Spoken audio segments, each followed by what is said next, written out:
Hola, hoy quiero hablarte nuevamente de salir de la violencia. Tú que estás en continuo maltrato psicológico, emocional, girando en círculos dentro de la violencia que tu pareja ejerce, sé que te sientes sometida, manipulada y con una especie de confusión mental, donde casi no te reconoces. Tu autoestima está ausente y sientes que no puedes decidir nada.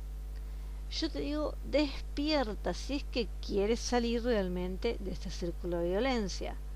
Si dentro de tu ser puedes sentir esa fuerza que yace muy profundo, dormida dentro de ti. Tú puedes salir de la violencia emocional y psicológica. Por supuesto que siempre será mejor y más rápido tomadas desde el inicio, ante los primeros maltratos o indicios de maltrato. Ahora bien, dije anteriormente, si es que quieres salir realmente del círculo de violencia. ¿Por qué decimos esto? Porque hemos escuchado en reiteradas ocasiones decir, ella no quiere salir de ahí, ella está cómoda con él a pesar de que la maltrata. Pues la lógica razón nos dice que esto es enfermo y que no podemos tolerar el maltrato, la dominación de parte del otro. Sin embargo, hay casos de mujeres que se quedan ahí. Y sí, por más que nos parezca extraño, pasa y en muchos casos. Esta zona de violencia se transforma con los años en zona de comodidad.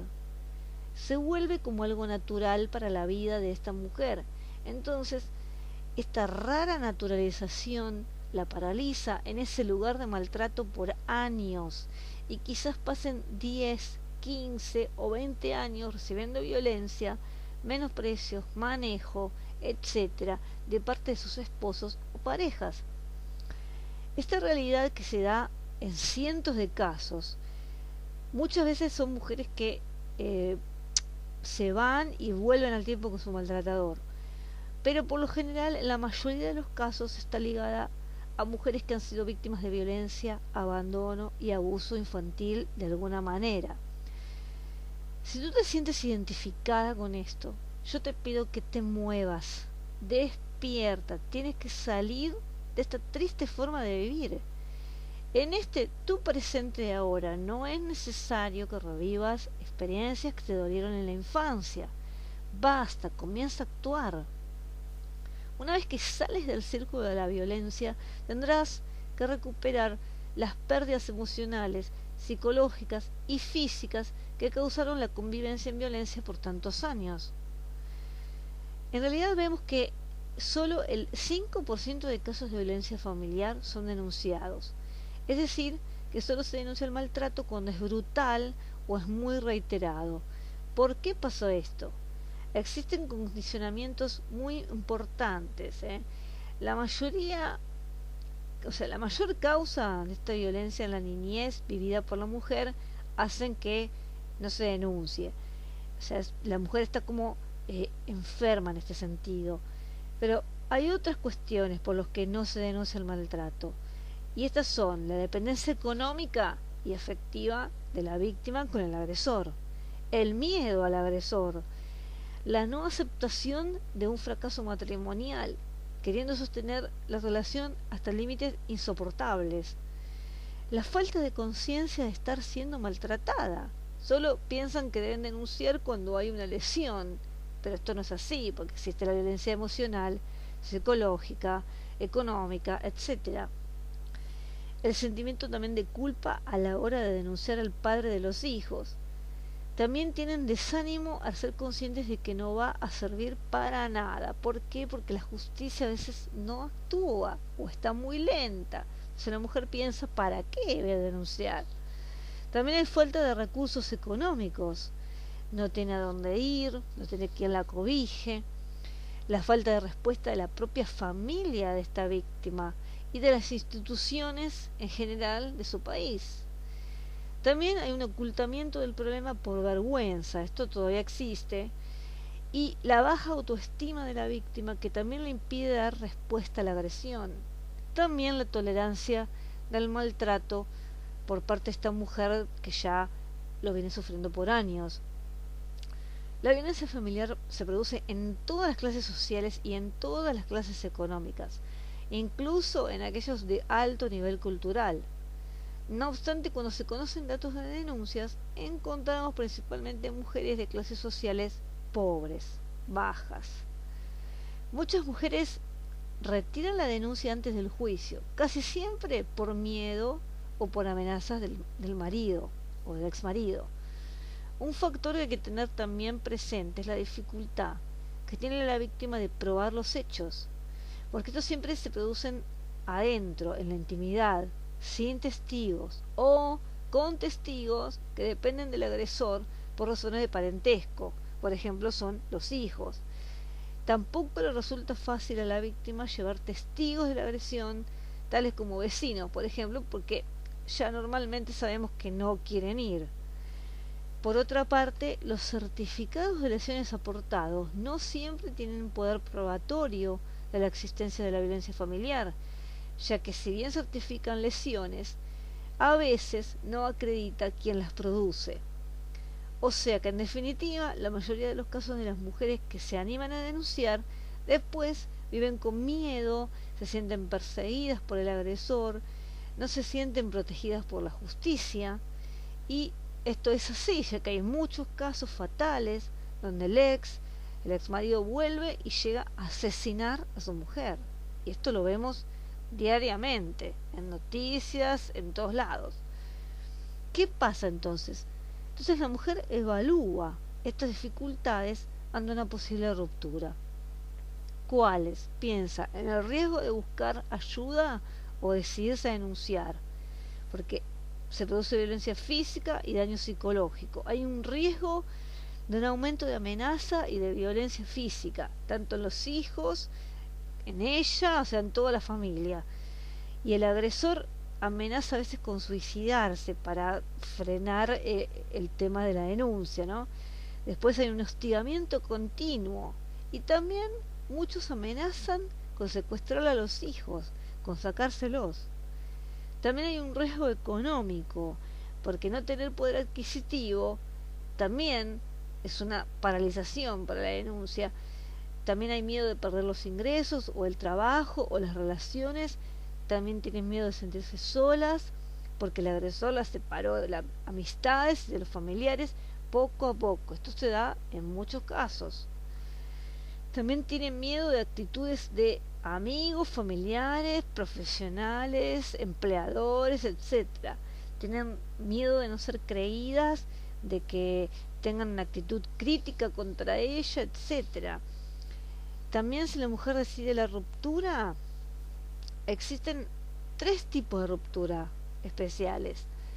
Está la ruptura rápida, que en esta ocasión la mujer se va en cuanto aparecen las primeras manifestaciones de violencia y maltrato. Esta mujer tiene el grado de estudios necesario para encontrar un trabajo. Tiene amigos por lo general con los quienes contar. Generalmente no tiene un pasado de violencia familiar. Tiene alternativas, conoce recursos y tiene acceso a estos recursos. Y generalmente tiene una buena autoestima. Una segunda forma de ruptura es la ruptura a disgustos. Esta mujer se separa tras varios años de soportar violencia, después de haber intentado salvar la relación. Entonces esto reduce la culpa, puesto que ella ha hecho todo lo posible para poder salvar su pareja. Entonces, esta mujer puso sus medios para poner fin a la violencia. Buscó ayuda psicológica, psiquiátrica, en Alcohólicos Anónimos si el marido es alcohólico o es drogadicto, etcétera. Lo hizo, lo intentó. También ha intentado salvar el matrimonio. La mujer toma una decisión que ha sido pensada y meditada, y ella evalúa que el precio del abuso es demasiado alto para ella y para sus hijos, y entonces decide irse. También está la tercera, que es la ruptura evolutiva. En esta ruptura la mujer abandona la relación y vuelve sucesivas veces, hasta adquirir el convencimiento de que es preferible afrontar los problemas derivados de una separación que seguir soportando la tortura de semejante relación. La violencia acá entonces se añade a la dificultad de poder romper e irse. Esta mujer tiene baja autoestima, no conoce recursos, generalmente tiene dificultades económicas, tiene pocas posibilidades de trabajar fuera de su casa y también tiene estereotipos femeninos como por ejemplo estar conforme a lo que le gusta al hombre, o muy arreglada o no muy arreglada, etcétera. Tiene también toda la responsabilidad de los hijos y tiene miedo a la soledad porque se siente aislada. Entonces, en este tipo de ruptura el maltratador se siente con autoridad para reiniciar en algún momento comportamientos violentos, puesto que en realidad sabe que la mujer siempre vuelve con él. Muchas mujeres viven en relaciones destructivas porque de niñas en las familias han visto repetidamente el abuso y llegan a ver como normal o como parte de la vida el abuso. Quiere decir que ya están acostumbradas a este patrón de conducta y por lo tanto les parece un ejemplo a seguir en la vida o imitar en la vida, aún de manera inconsciente. Quizás no lo quieran, pero inconscientemente repiten este patrón. Estos comportamientos son más fuertes en las mujeres porque así, lamentablemente, es la enseñanza que realmente actual es así, o sea, se sigue enseñando así.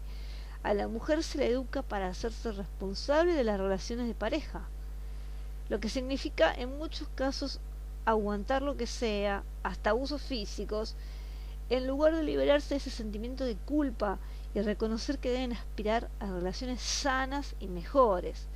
Esto actualmente quizás está cambiando, se está un poco despertando la mujer, ¿no?, a este tema. Las relaciones destructivas activan patrones de dependencia muy parecidos a las adicciones. Y esto hace todavía más difícil el manejo de la salud física, emocional y psicológica. Y a pesar de que la mujer se da cuenta de que está mal, no logra dejar la relación y siempre encuentra una justificación, aunque sea absurda, para poder seguir en esta relación o para quererla mantener. También en estas relaciones destructivas el agresor tiene cambios continuos de comportamiento, es decir que por momentos se arrepiente de los maltratos, pide disculpas, se muestra afectuoso, le hace creer a la pareja que todo puede cambiar. Acá entonces la mujer dependiente de la relación no ve o no quiere ver la realidad y se aferra a estos momentos de esperanza del supuesto cambio y sigue aguantando los abusos. La realidad es que en casos de violencia instalada ya desde hace tiempo, la mayoría de las veces el agresor no cambia y continúa en el círculo agresivo, por lo cual hay que decidir una ruptura. Entonces piensa, tú tienes que elegir cómo quieres vivir. Si no lo haces, el otro elegirá por ti. Decide cómo quieres vivir. Despierta y sal del círculo de la violencia. Primero, no te tengas lástima. No te eches culpas por cosas que hiciste o que no hiciste, etcétera. Tampoco permitas que venga el otro a acusarte o a traerte recuerdos de errores del pasado o de fracasos. Tú puedes cambiar tu vida. 2. No te dejes llevar solo por sentimientos negativos. Grítate a ti misma que basta, basta, ignora los pensamientos negativos. Identifica estos pensamientos que te limitan, cuáles son, por qué, y trata de liberarte de ellos, de pensar en otras cosas. Aprende también a decir que no. Tienes que ir en esto poco a poco, más cuando la violencia ya está instalada. Tú dilo con naturalidad y tranquilamente, porque no tienes obligación de hacer algo que te lastime, que te dañe física o mentalmente. Tampoco tienes obligación de estar con alguien que te maltrata. Esto es así, aplica estos principios. Quizás te cueste en los primeros tiempos, ya que al estar tan arraigado el maltrato y la violencia, es un trabajo constante que hay que hacer para salir del letargo en el que estás. Es un trabajo consciente, de tomar conciencia para entrar en el camino del cambio y lograr una vida libre de violencia y así poder recuperar tu autoestima. Tú puedes hacerlo.